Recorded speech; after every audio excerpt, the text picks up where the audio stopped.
Hello and welcome to another video of Meneer Schoolmeesters.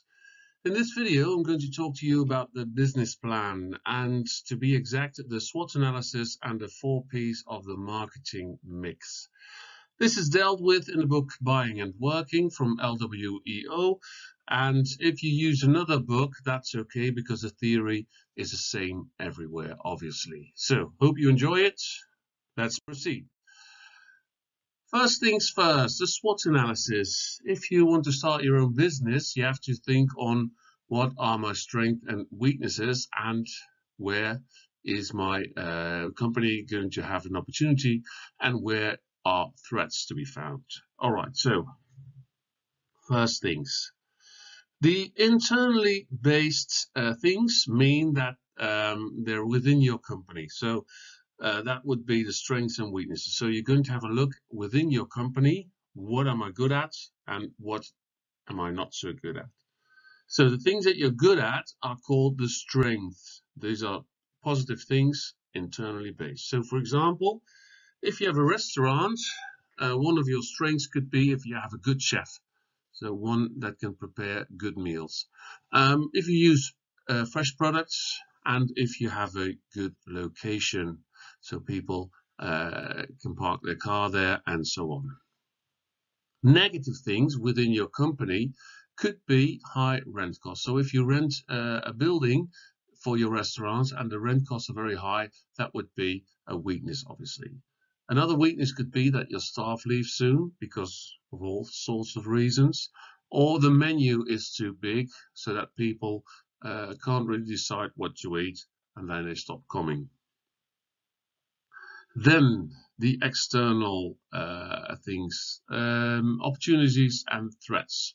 So opportunities are outside of the company that are positive to you. So for example, vegan becomes more popular and you have a restaurant that is specialized in vegan food. That is obviously good news for you and a good opportunity.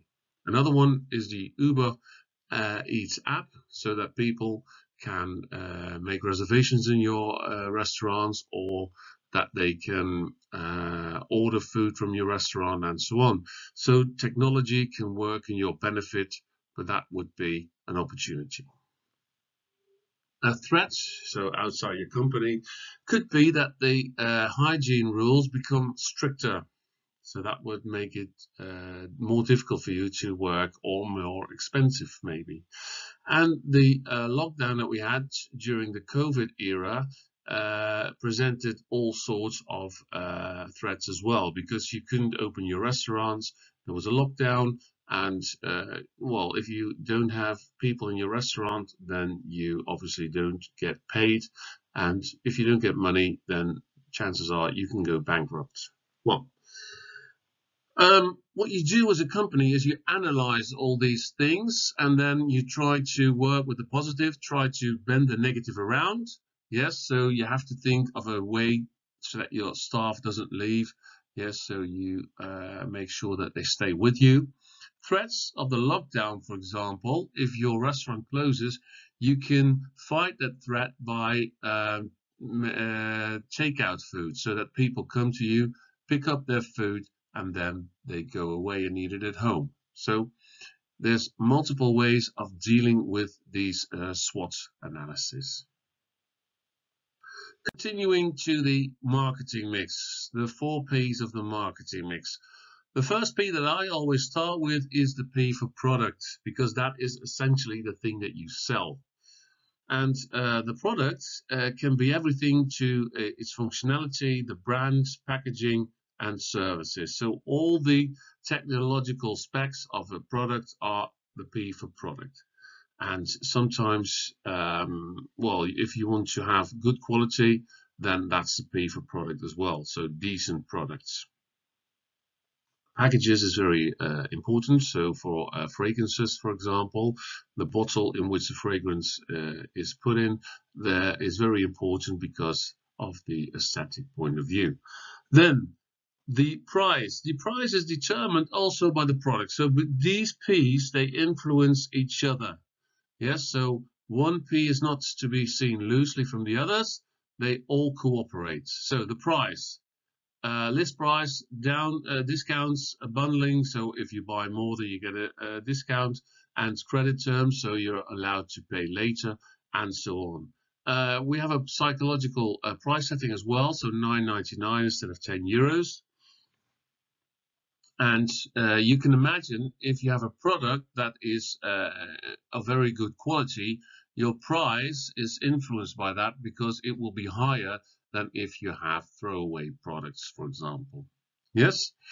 Then the place, where do I sell my products? That could be a distribution channel. So sometimes companies find it well, a good thing that people can go straight to them and buy things, but other companies use in-between persons.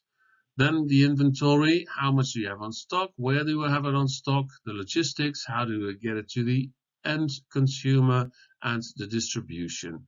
The internet obviously is a place as well, and determined by your P of product and your price as well again.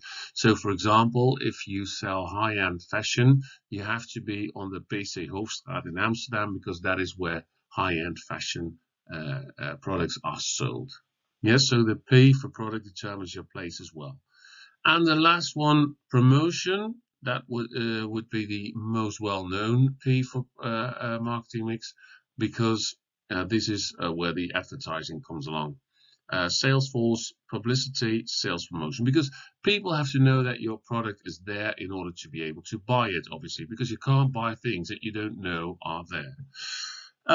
Again, the P for product determines how the P for promotion is put to work, because, for example, if you have expensive watches, you have to make your advertisements in high-end glossy men's magazines, for example, instead of a children's magazine.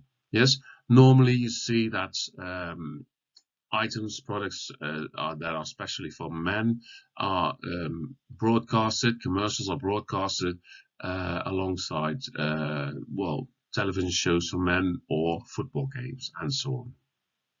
Right, so these are the 4 P's of marketing. I told you about the SWOT analysis. Hopefully you got it. If you like me, give me a thumbs up and subscribe to my channel so that you know that a new video is uploaded. And hopefully I'll see you back soon. Cheers.